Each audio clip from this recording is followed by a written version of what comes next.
This is a Fox News alert. The Trump administration is strongly denying a report tonight that President Trump may have revealed classified intelligence to the ambassador from Russia and the foreign minister from that country during a meeting at the White House last week.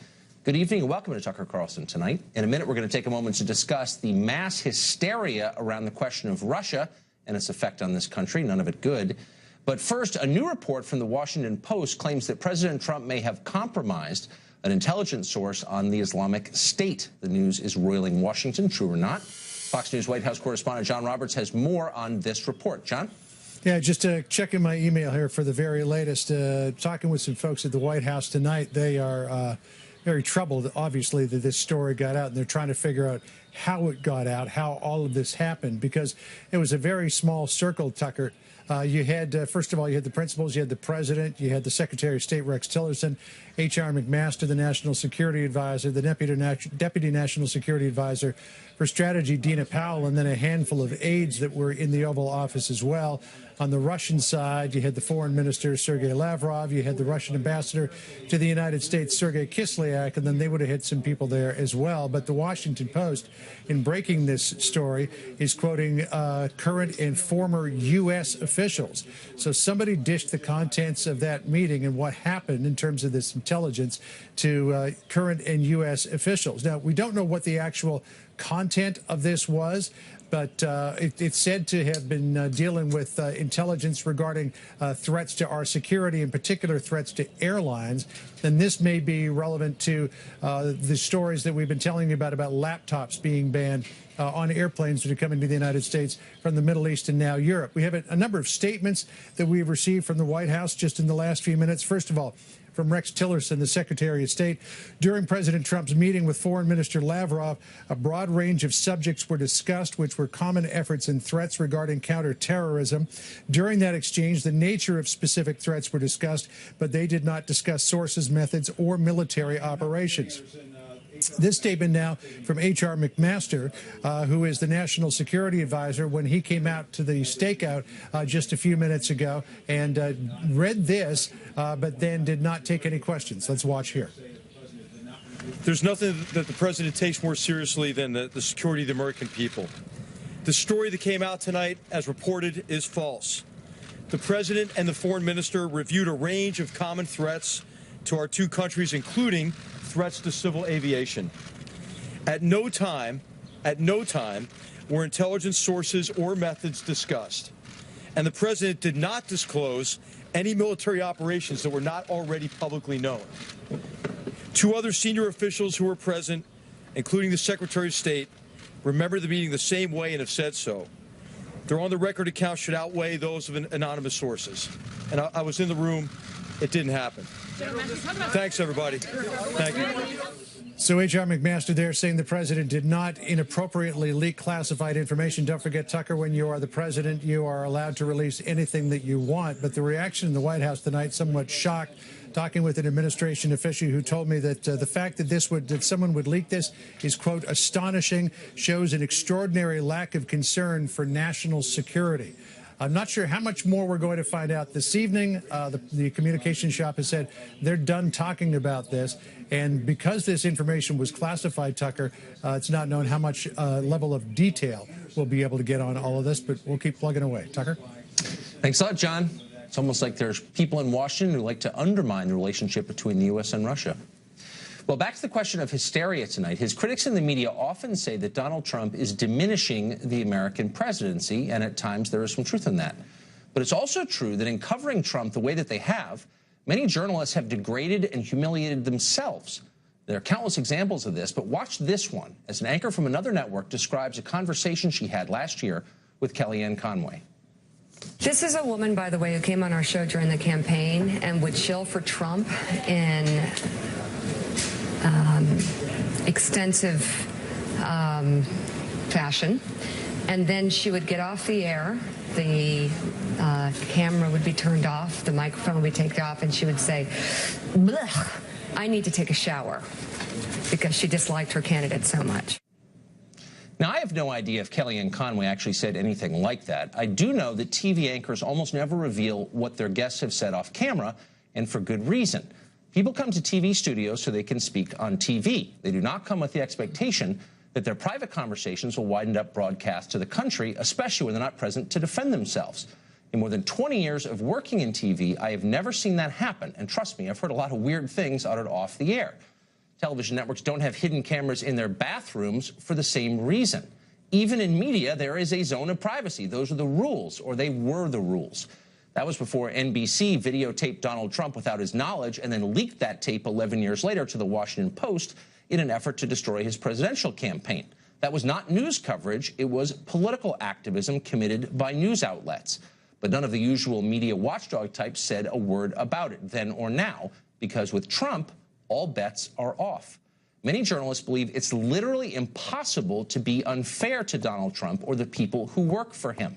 Extremism in the pursuit of Trump is no vice. That's the view in newsrooms, and you hear it in conversations all around Washington, a city that voted 91% for Hillary Clinton last fall. Media figures, adults, smart people who've been around, who have perspective or did have perspective, they don't anymore. They've succumbed to Trump hatred that is so intense, it has destroyed their judgment and in some cases affected their character. I see it all the time.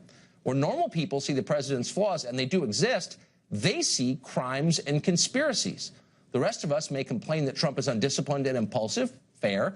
They regard him as the single greatest threat to Western civilization since atomic weapons. Watch. I think this is a potentially more dangerous situation than Watergate, and we're at a very dangerous moment. There is a cover-up going on to keep us from knowing what happened here. A cover-up? A cover-up of what exactly? That part is often alleged but never explained because it's not necessary to explain it. The speaker isn't offering analysis. He's preaching to those who are already converted. His listeners already know that Donald Trump is evil. They don't need details. They want a sermon. And sermons are mostly what they're getting these days. Donald Trump, in much of his rhetoric and many of his actions, poses a danger to American democracy. Oh, wait, did you say democracy? What would these people know about democracy? Isn't this the same group that called on the Republican Party to strip Donald Trump of his nomination at the GOP convention? I think it is. The same one that called for the presidency to be taken from Trump at the Electoral College before his inauguration? Now they're lecturing the rest of us about democracy. That's right, even as they call for Trump's removal from office just 4 months into his job. Democracy. What you're looking at actually is a kind of conflict of interest. We don't allow reporters to cover their spouses or their kids. Why don't we? Because they wouldn't be able to see clearly. Their emotions would cloud their judgment. Their love would get in the way of fair coverage. Hate has the same effect on people. It distorts your view of reality. In the end, it blinds you completely. And that's where the American media are right now, stumbling around in a sightless rage, screaming. Someone ought to reel them in before they hurt themselves in ways that can't be fixed. Byron York has been around for a long time. He's now chief political correspondent for the Washington Examiner, and he joins us. Byron, I'm not defending the president in noting that something about the coverage of him is totally different from anything I have seen in 30 years here, and it's bad. It is. On the Mika Brzezinski, Kellyanne Conway thing, I think that's a special case. There's a kind of a psychodrama that has gone on between Donald Trump and the Joe and Mika program. It's kind of a codependent relationship. MSNBC was that program at least, was quite positive toward Donald Trump for quite a while, and then they got really down on him, and it's gone back and forth. Yeah, but if I could, all the times I've had someone sit on the set, you've seen it a million times, Democratic member of Congress, say something nasty about his own party, or give a more nuanced view of something, I would never even consider revealing that on the air because it's a private conversation. But in a larger sense, I do think there was a realization as Trump neared the nomination last year, and it became clear that he was not going to go away. I think there was a realization that among some of the press that they thought that the threat that Trump presented was so severe and so dire that they needed to change the way they did business. And we saw this. People in the press spoke about it openly. Dean Baquet of the New York Times said, we're going to call out the lies. And indeed, you began to see the word lies and false and falsely claimed and that kind of stuff in headlines and first paragraphs of news stories that you had not seen before. So they felt that it was important to change the way they operated to some of the standards that they had observed for many, many years. But some of those standards are immutable, and it doesn't matter who you're covering. If you're assigned to cover Idi Amin, you still have to be fair. You have to tell the truth.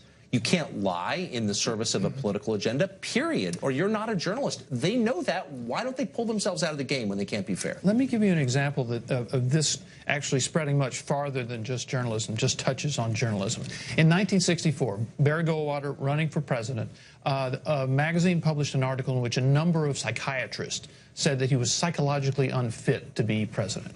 After the election, Goldwater sues for libel and wins. And something called the Goldwater Rule emerges in the psychiatric profession, which is you don't pronounce on the mental condition of a person you have not examined. Good call. That Goldwater Rule stays in effect for 50 years until now. And you're seeing psychiatrists, psychologists all over the place talking about Donald Trump. This is from an article in the New Yorker just recently. Said, with regard to Trump, however, the Goldwater Rule has been broken repeatedly. More than 50,000 mental health professionals have signed a petition stating that Trump is, quote, too seriously mentally ill to perform the duties of president. There's something about this president that brings out the worst in his enemies. Here's the final question, though. It's not simply a matter of being blinded to Trump and hating Trump so much that you can't cover him fairly, though that's happening. They have suspended judgment on the other side. Because they dislike Trump so much, they're withholding any kind of tough coverage on his opponents on the left. And that's just lying. Yes, there's no doubt about it. First of all, Trump is the biggest story. There's no doubt that Donald Trump is the biggest story. He's the president of the United States, and the president is always the biggest story.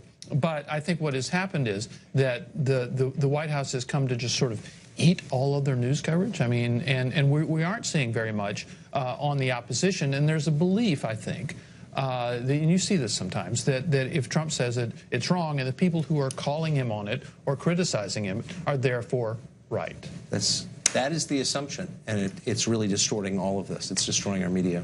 Byron, thanks a lot for coming on. Thanks, Tucker.